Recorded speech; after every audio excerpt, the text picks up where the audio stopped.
Hello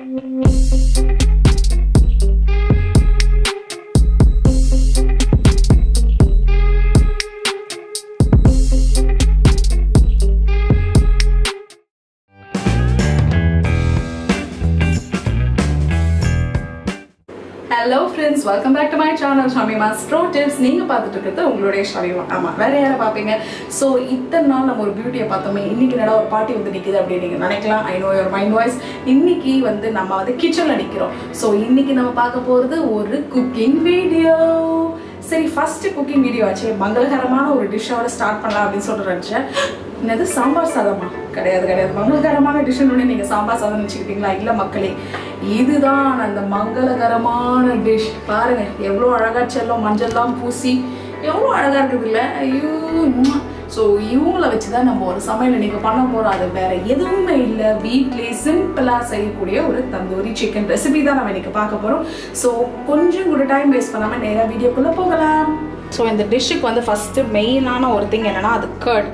ஓகேயா, இது வந்து ஹங் கர்ட். நீங்கள் கர்டை வந்து ஒரு கர்ச்சிஃபில் கட்டி அதை புழிஞ்சா எக்ஸ்ட்ரா தண்ணிலாம் வரும். ஸோ அந்த அளவுக்கு யார் பண்ணுவாங்கன்னு தெரியல. அட்லீஸ்ட் ஒரு வடிகட்டி இருந்தால் அதில் கர்டு போட்டால் இங்கே பாருங்கள் எக்ஸஸ் தண்ணி தெரியுதா? ஸோ இந்த எக்ஸஸ் தண்ணி வந்து நம்மளுக்கு தேவையில்லை, பிகாஸ் சிக்கனில் ஆல்ரெடி தண்ணி விடும். அதனால் இந்த கட்டியான கர்டை மட்டும் நம்ம ஃபஸ்ட்டு போட்டுக்கலாம்.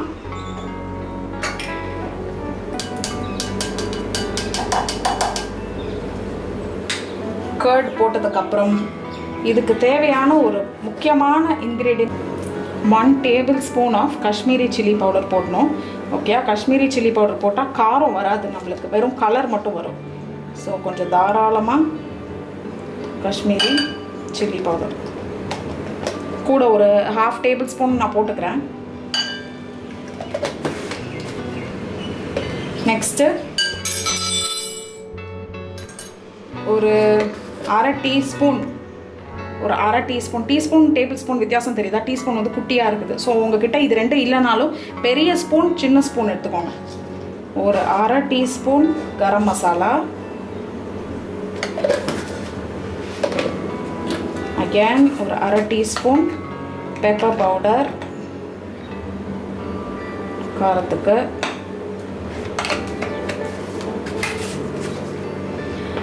அப்புறம் இதெல்லாம் வீட்டில் இருக்கிற இன்க்ரீடியன்ஸ் வச்சு தான் நம்ம செய்ய போகிறோம்னு சொல்கிறேன்ல. அதனால் என்ன பண்ணுங்கள், இந்த வீடியோ பார்த்த உடனே கடைக்கு ஓடி போய் சாட் மசாலாவும் காஷ்மீரி சில்லி பவுடரும் வாங்கிக்கோங்க. ஸோ அப்போ உங்கள் வீட்லேயும் எல்லா இன்க்ரீடியன்ஸும் இருக்கிற மாதிரி ஒரு கணக்கு வந்துடும். ஸோ நான் சாட் மசாலா எடுத்திருக்கேன். இந்த டிஷ்ஷுக்கு தேவையான புளிப்பு அதை வந்து சாட் மசாலாவை கொடுக்கும். ஸோ ஒரு டீஸ்பூன் சாட் மசாலா, 1 டீஸ்பூன் போட்டுக்கிட்டேன். ஓகேயா, 1 டீஸ்பூன். அப்புறம் ஆல்ரெடி சிக்கனில் மஞ்சத்தூள் இருக்குது. ஸோ ஒரு 1/4 டீஸ்பூன் மஞ்சத்தூள். அண்ட் இந்த ரெசிபிக்கு தேவையான அளவு உப்பு.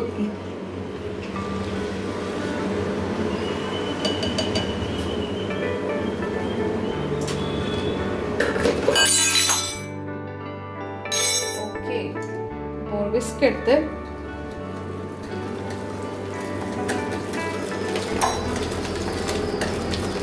நல்லா விஸ்க் பண்ணிடலாம்.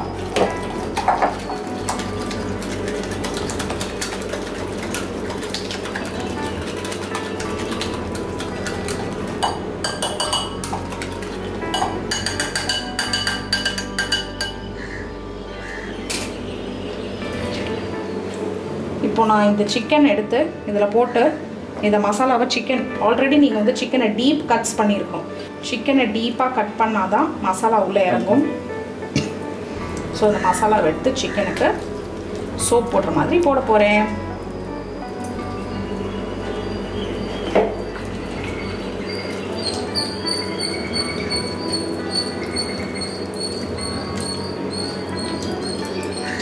ஸோ இதுக்கு வந்து நான் மசாலாலாம் ஆட் பண்ண அப்புறம் ஜிஞ்சர் கார்லிக் பேஸ்ட் ஆட் பண்ணுறேன். கொஞ்சம் தாராளமாகவே சேர்த்துக்கலாம், பிகாஸ் இதுதான் மெயின் ஃப்ளேவரிங் சிக்கனுக்கு. சிலர் வந்து மசாலாலே வந்து ஆட் பண்ணுவாங்க, பட் எனக்கு வந்து அந்த ஜிஞ்சர் கார்லிக்கோட ஃப்ளேவர் ரொம்ப பிடிக்கும். ஸோ அதனால் வந்து நான் லாஸ்ட்டில் ஆட் பண்ணி அதை நான் கொஞ்சம் நல்லா மிக்ஸ் பண்ணி விட்டுருவேன். இன்னும் கொஞ்சம் கூட நீங்கள் சேர்த்துக்கலாம். இதுக்கு வந்து இன்னொரு மெயினான இன்க்ரீடியன்ட் வந்து கசூரி மேத்தி. இப்போ நம்ம இருக்கிற நிலமையில் வந்து மெயின் ரோடு போய் கசூரி மேத்திலாம் வாங்கணுமான்னு சொல்லிட்டு நான் அதை ஸ்கிப் பண்ணிட்டேன். உங்களுக்கு கிடச்சதுன்னா கடைசியாக அதை கூட தூவி வச்சுக்கலாம். ஜிஞ்சர் கார்லிக் கடைசியில் ஆட் பண்ணால் நல்லா மிக்ஸ் பண்ணிவிடுங்க. அது அப்படியே திட்டாக நிற்கக்கூடாது. ஓகேயா? இது 1/2 kg சிக்கனுக்கு ஒரு ஒன்றும் தேவையில்லை, 1/2 லெமனே போதும் இதுக்கு. பிகாஸ் ஆல்ரெடி நம்ம சாட் மசாலா சேர்த்துருக்கோம். ஸோ ரொம்ப புளிப்பு தேவை கிடையாது. ரொம்ப டேங்கியாக விரும்புகிறவங்க வந்து ஒரு ஃபுல் லெமன் போட்டுக்கலாம். ஓகே, இந்த சிக்கன் வந்து குறைஞ்சது ஒரு 4 மணிலேருந்து 5 மணி நேரமாவது ஊறணும். பெஸ்ட் ரிசல்ட்ஸ்க்கு நீங்கள் வந்து 1 நைட் ஃபுல்லாக ஊற வைக்கலாம். லைக் த பெஸ்ட் ரிசல்ட்ஸ்க்கு 1 நைட் ஃபுல்லாக ஊற வைக்கலாம். ஓகே, ஸோ அவ்வளோதான். வந்து நீங்கள் எடுத்துகிட்டு போய் ஃப்ரிட்ஜில் வச்சுருங்க. நான் ஃப்ரிட்ஜில் வந்து 4 ஹவர்ஸ்லேருந்து எடுத்துகிட்டு போகிறேன். அதனால் அதை வந்து லாஸ்ட்டில் வச்சுருக்கேன். ஏன்னா அங்கே தான் மேக்ஸிமமாக கூல் ஆகும் ஃப்ரிட்ஜில். நீங்கள் வந்து நாளைக்கு குக் பண்ணுறதா ஆயிருந்தால் ஃப்ரீசரில் வச்சுருங்க.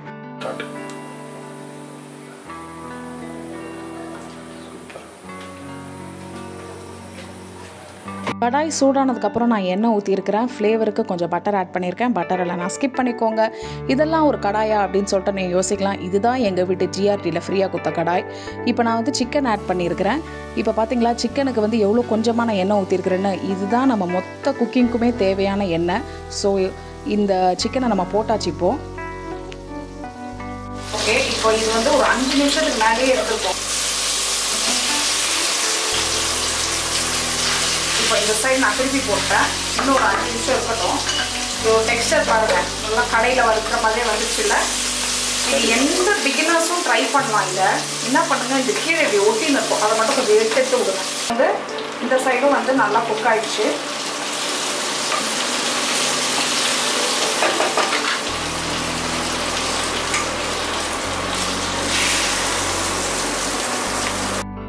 சுட சுட சிக்கன் ரெடி ஆயிடுச்சுங்க. நம்பி செய்யலாம். என் சட்டையை பிடிச்சி கேட்கலாம். இப்போவே ஓடி போய் உங்கள் ஹஸ்பண்ட் எல்லாருக்கும் செஞ்சு கொடுங்க. நீங்கள் செஞ்சது எப்படின்னு கண்டிப்பாக கமெண்ட் பண்ணுங்கள்.